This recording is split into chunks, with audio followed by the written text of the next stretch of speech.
Chek ham bermadi kamiga. Nimaga chek bermaysizlar desam, chek beraylikmi deydi.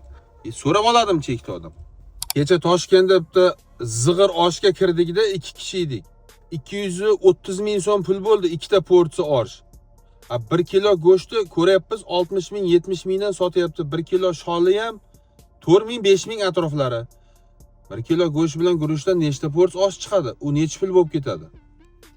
Bunaqa qilib tashamanglar, kafe, restoran bo'lsa mayli, to'g'ri tushunib odam o'shanga qarab kiradi-da, sharoitiga qarab.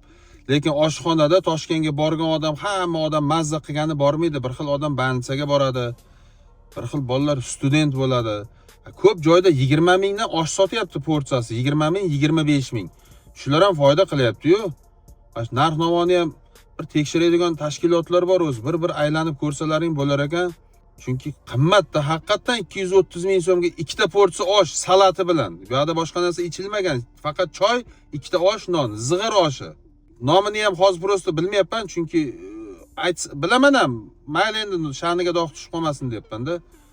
Sal ertaga joy namozni pullab yormaylik, qiyomat kelyapti desa. Biz o'zbekmiz-ku, sal barakali bo'ladi, arzonroq sotsalaring. Ozgina qolsa ham barakali bo'lsin. Nima kerak buni qimmat qilib yana kamiga bunday chiqsang stanka debda bolasi turadi. Chek ham bermadi kamiga. Nimaga chek bermaysizlar desam, chek beraylikmi deydi. So'rab oladim chekni odam.